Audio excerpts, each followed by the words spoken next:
Morning. Come to you all today with some sad news.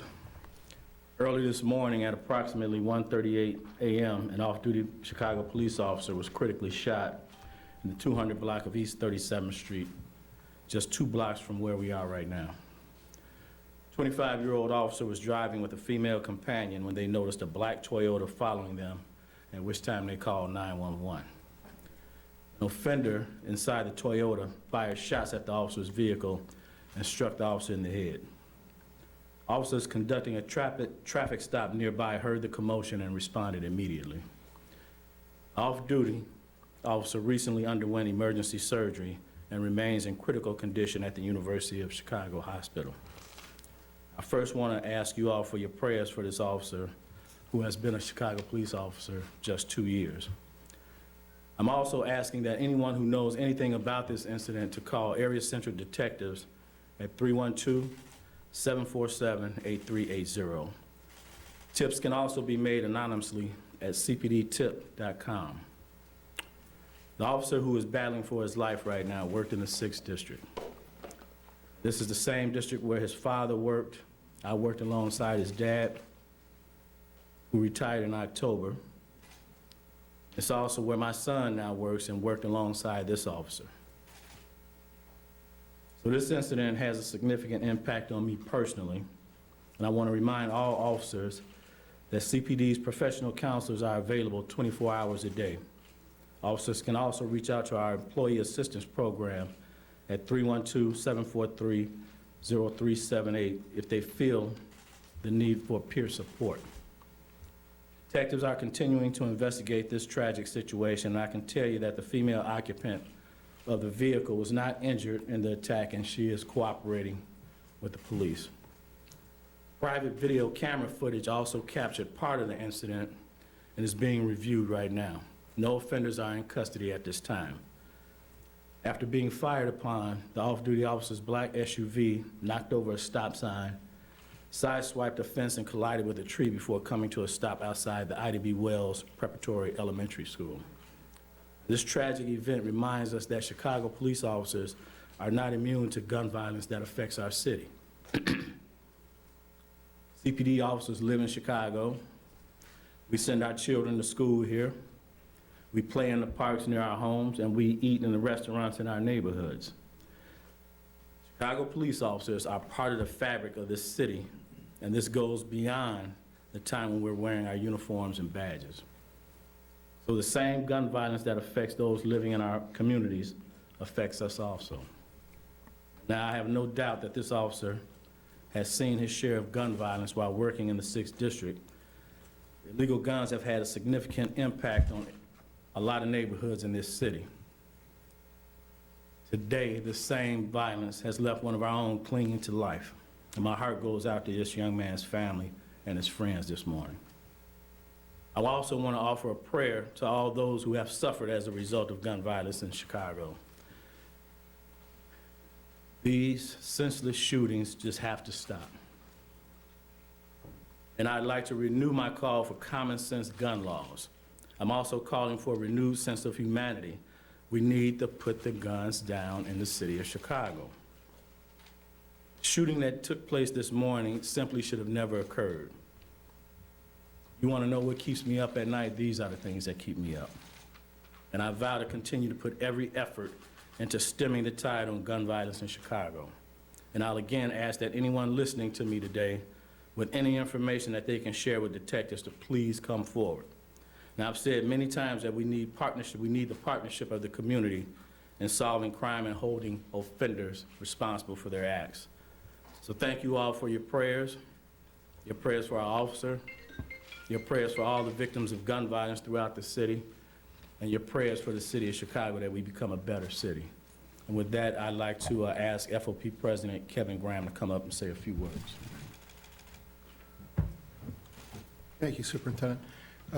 Being a police officer is a very difficult and dangerous job. Even when you're off duty, you're constantly looking at your surroundings, and often people know who you are. It is encouraging, though, that the officer in question is showing signs of improvement. It is also that the officers in the 6th District are standing behind him, and we're at the hospital last night, and all prayed together that he would make a full recovery. So I would ask everyone to please keep him and his family and the 6th District and the officers of the Chicago Police Department in their thoughts and prayers today, because I think that is what's going to really get him to pull through. Thank you. Thanks, Kevin. Take a few questions if you have any. Did he say why he thought that car was following him? Pardon me? Did he say why he thought that car was following him? Not that I'm aware of. Superintendent, was he able to return fire at any point? Is there any indication that he was being targeted, the couple was being targeted, the car was following? No, the detectives are still looking into that. You know, we can speculate, but I really don't want to do that right now. What does the video actually show that you all were able to obtain? We don't really want to get into that right now. Do you have a description of the vehicle? Yeah, I believe it was a Toyota, but I don't have the color of it right now. But we'll get that to you. Black Toyota? Okay. We saw a black Jeep on scene. Is that the officer's car? Probably, yeah. We had been hearing that this was maybe a case of mistaken identity. Any reason to believe that? It quite possibly could be the case. When they saw that vehicle following them, they're not into those types of activities. So it could very well turn out to be a case of mistaken identity. Superintendent, I know you can't speak specifically about the video, but where does it come from? Is it the city cameras?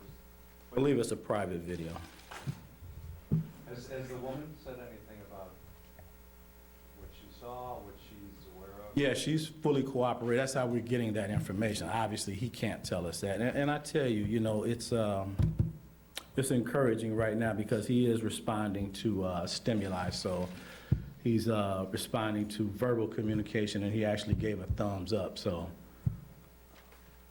we'll just keep praying for him that he pulls through. Have you visited him in the hospital? I'm on my way there after I leave here. How are you doing right now? I mean, you work with his father and... It's, these are the tough days.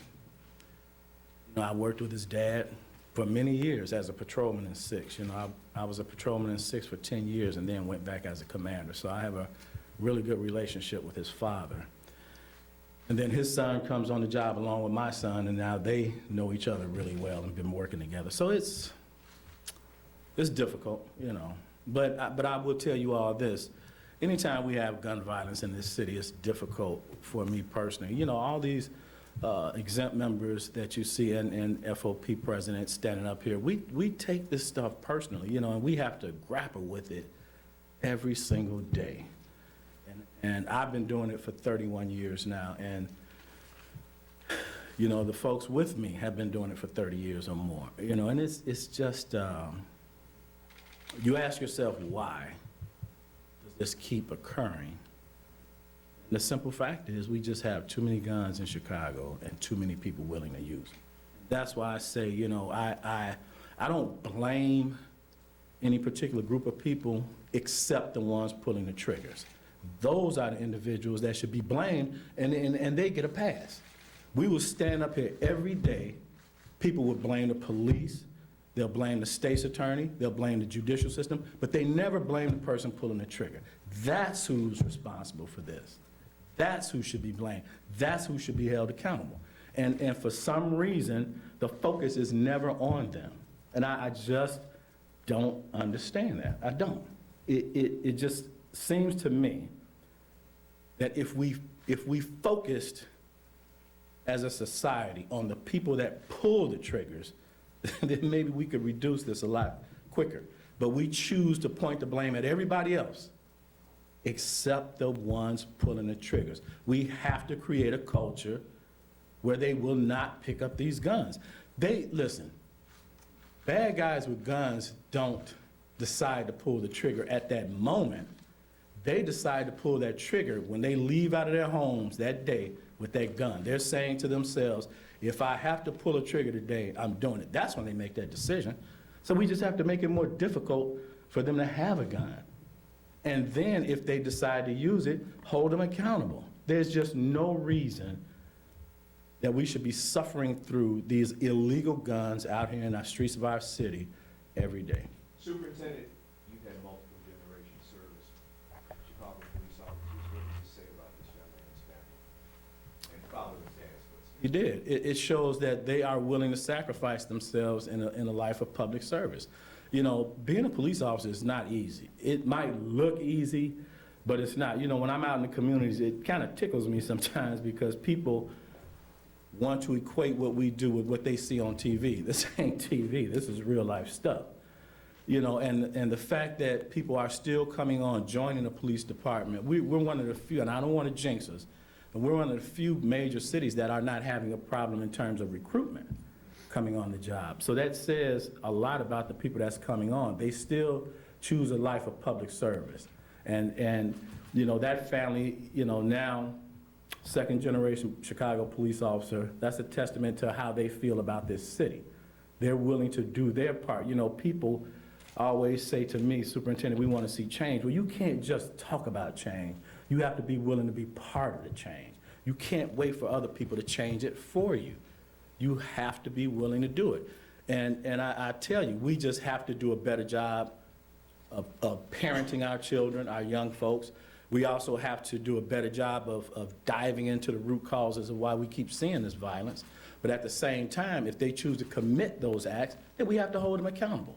You know, I know that a lot of folks into this lifestyle want to get out of it. So we have to show them the way to get out of it. We have to provide those resources, better education, better mental health treatment, drug addiction, better economic opportunities. We do. We need to do that.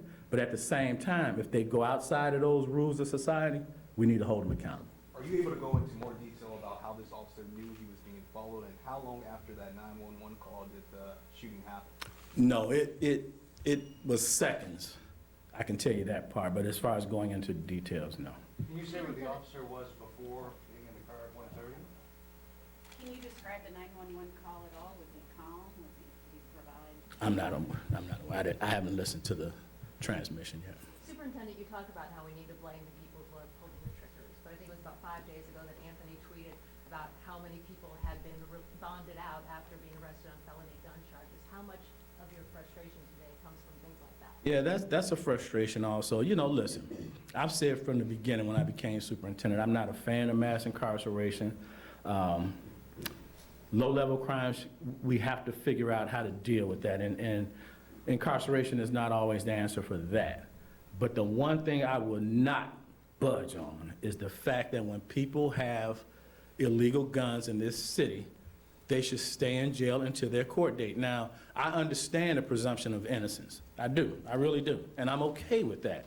What I'm simply saying is that we don't want to give them the opportunity to commit violent acts while they're waiting for their court date.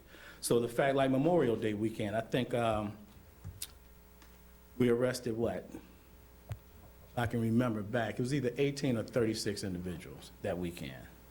And, you know, by that Monday, quite a few of them were back out on the streets. Now, you can tell me about research and all of that, fine.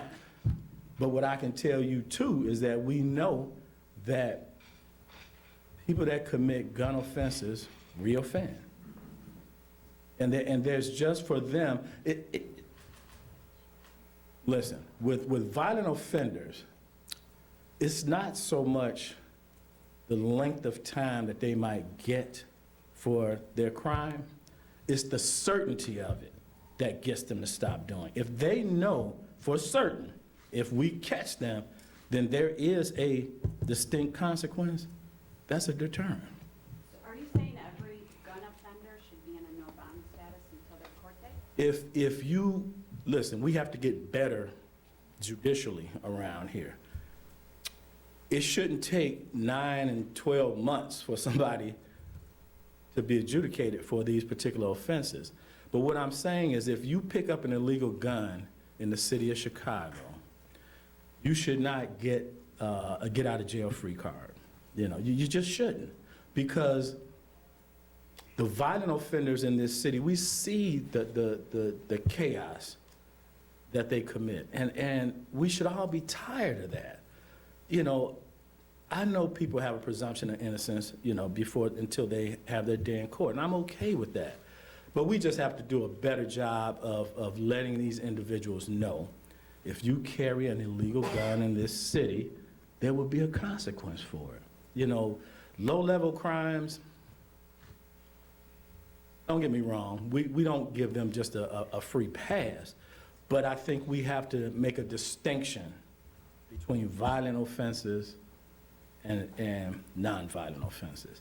And, people will make the argument, well, he was just carrying a gun, he didn't use it. How do we know? How do we know? I tell you this, if you don't have that gun at that time, you can't use it, right? The only time you can commit a violent crime with a handgun is if you have it. So we got to do a better job with that. Superintendent, can you kind of talk to, you've stood before us many times, luckily this officer did not lose his life, but you've stood up here plenty of times this past year and you've lost officers. How you're feeling right now in terms of, when you got that call this morning, you must have been. I tell you, you think about, the first thing you do is you pray to God that this person lives. And the second thing you usually do, or I do, I start thinking about what can we do better to prevent these types of things occurring. And then there's a sense of frustration. There's a sense of guilt.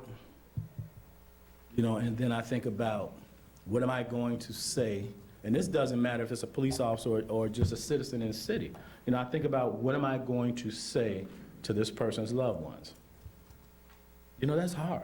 This stuff isn't easy. Because we're not talking about things, we're talking about people's lives. And we just have to do a better job of all of us, of doing what we can to prevent these types of things. And that's why it's so important that we have that all-hands-on-deck mentality. Okay? Thank you. Very much. The superintendent's anxious to get down to the hospital now. Can Kevin kind of speak to that too, just in terms of officers being injured, and, do you mind? I don't mind. And saying something, do you mind coming up there?